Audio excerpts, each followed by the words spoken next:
Hello అండి, నేను అరుణానందగిరి. పక్షుల కిలకిలా రావాలి ఎక్కడి నుండో అనిపిస్తున్నాయి.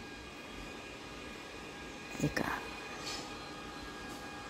తెల్లవారిందంటే ఇంకా చిట్టి పక్షులు వస్తాయి. ఈ లోపల మన పనులన్నీ చేసుకుందాం. చూడండి, గూట్ల నుండి ఇప్పుడే మెల్లమెల్లగా తిరగడం స్టార్ట్ చేసినాయి. ఆల్రెడీ ఇప్పుడే మన చెట్టు మీద కూడా వచ్చిపోయినాయి.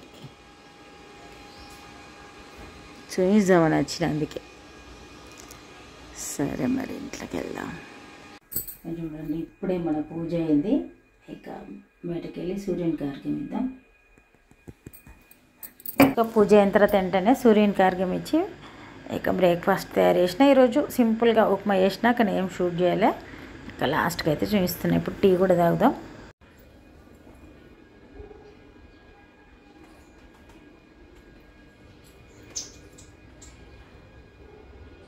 బాగా అరిచినాయి ఇప్పటిదాకా.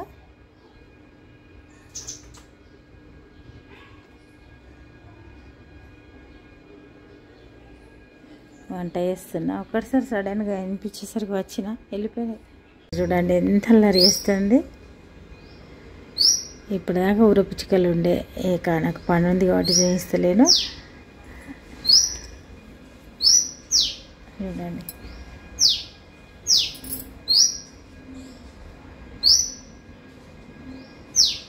ఒకటే చిట్టి పిట్ట ఎంత అల్లరి చేస్తాను చూడండి.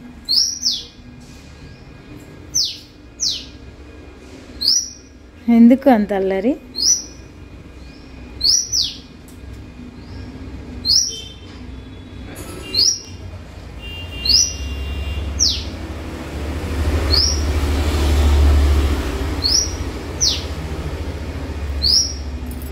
ఇంట్లోకి వెళ్దాం. సల్ల చేస్తున్నా నేను. మళ్ళీ వచ్చింది. చల్ల తాగుతున్నా. ఎండాకాలం అసలు అన్నం తినాలనిపించదు. ఏదన్నా చల్ల షర్బతు, బీట్రూట్ జ్యూసు, ఇట్లా ఏదో ఒకటి తాగాలనిపిస్తుంది. ఈరోజు వంట టమాటా, అంటే నల్ల వంకాయ వండిన, ఒక్కటి టమాటా అట్లా వేసిన. అయితే ఇప్పటిదాకా వేరే పని ఉండే, అందుకే చూపించలేకపోయినా. స్టవ్ బంద్ చేద్దాం. ఇక్కడైతే దొండకాయలు ఫ్రై చేద్దాం అనుకుంటున్నా. ఆయిల్ పెట్టిన, హీట్ అయింది. అయితే ఇక్కడ నేను వంకాయ కర్రీ చేస్తున్నా ఈరోజు.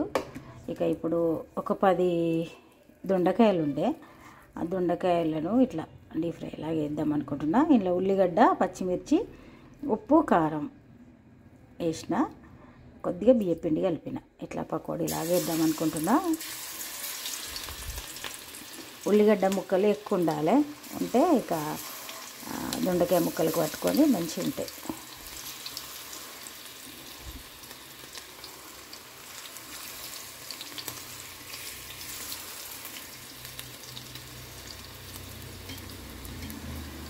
దొండకాయలు కొందరు పచ్చి కూడా తింటారు. దొండకాయతోటి పచ్చడి కూడా చేయొచ్చు, మంచిగా ఉంటుంది పచ్చడి కూడా. అంటే వారం 15 రోజులు నిలువ ఉండే పచ్చడి కూడా చేసుకోవచ్చు. ఒకసారి నేను చేసిన, మంచి టేస్ట్ ఉంటుంది. ఇంకా కొంచెం స్లోగానే ఫ్రై కావాలి, ఎందుకంటే దొండకాయలు కూడా ఉడకాలి కాబట్టి స్లోగానే ఫ్రై చేయాలి. లంచ్ టైంలో చేస్తున్నా, ముందుగా చేయొద్దు. ఇక మనకు ఈరోజు వంకాయ కర్రీ, తర్వాత ఇది పకోడీ, తర్వాత సల్ల, అంతే సింపుల్. ఇక దొండకాయలు ఫ్రై కావాలి కాబట్టి కొంచెం టైం తీసుకుంటుంది. బియ్యపిండి వేసినాం కాబట్టి క్రిస్పీగా ఉంటుంది. మీకు బియ్యపిండి లేకపోతే కార్న్ ఫ్లోర్ వేసుకోవచ్చు. శనగపిండి అయితే మెత్తగా అవుతుంది, అందుకని శనగపిండి కాకుండా బియ్యపిండి వేసి చేసుకుంటే బాగుంటుంది.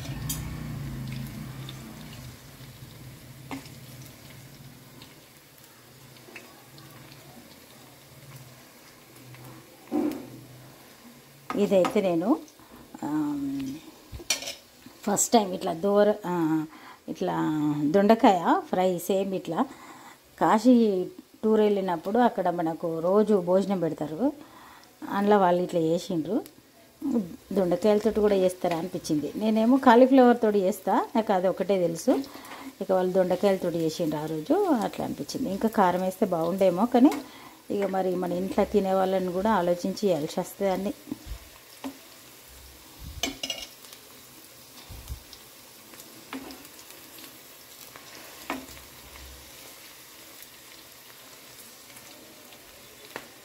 మంచిగా డీప్ ఫ్రై అయ్యేటట్టుగా వెయిట్ చేయాలి. వెయిట్ చేసి అవి తీసి మళ్ళీ కొత్త వేసుకుంటే సరిపోతుంది, అంతే సింపుల్. ఎప్పుడైనా మనకు ఇంట్లో కొంచెం డీప్ ఫ్రై ఏదో ఒక ఐటెం ఉండాలని అన్నప్పుడు చేయొచ్చు. అయితే దొండకాయలు వేస్ట్కున్నాయి ఫ్రిడ్జ్లో, అవి కొన్ని ఉన్నాయి కాబట్టి కూర చేయరాదు. ఇక్కడ మనం ఉట్టిగా అయితే పకోడీ కూడా వేసుకోవచ్చు, కాకపోతే అట్లా ఇక అన్నం తినే టైంలో యూజ్ అవుతుంది అన్నట్టుగా నేను ఇది చేస్తున్నా.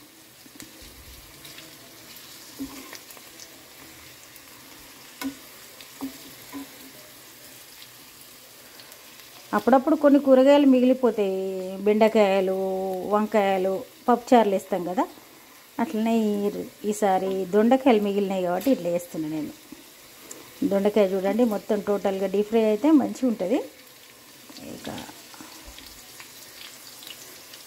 ఇట్లా ఏదో ఒక రకంగా సద్వినియోగం చేయాలి అంతే. అలా చేసి పెట్టిన ఇక స్టవ్ దగ్గర చూపిస్తారండి. ఇక అన్నం తెచ్చిన ఇక చూడండి దొండకాయ డీప్ ఫ్రై ఇట్లా రెడీ అయిపోయింది. ఇక ఇప్పుడైతే కర్రీ వంకాయ సింపుల్గా నల్ల వంకాయ కర్రీ, ఒక టమాటా వేసి చేసిన, ఇక సల్ల కూడా వేసిన కాబట్టి ఇక దీనికి చారు కాంబినేషన్ అవసరం లేదు. ఇక సైడ్ డిష్గా ఇది ఉంటుంది కాబట్టి ఇవి కూడా పకోడీ లాగా అనుకోవచ్చు, ఇక రకరకాల పేర్లు. సరే ఇక ఇప్పుడైతే మరి పెరుగు కూడా ఉంటుంది, సల్లా ఉంటుంది, ఈ కర్రీ, ఈ పకోడీ వీటితోటి లంచ్ చేసేద్దాం. మరి ఈరోజైతే ఈ వీడియో ఇక్కడితోటి ఎండ్ చేద్దాం. రేపు ఒక మంచి వీడితోటి మళ్ళీ కలుద్దాం.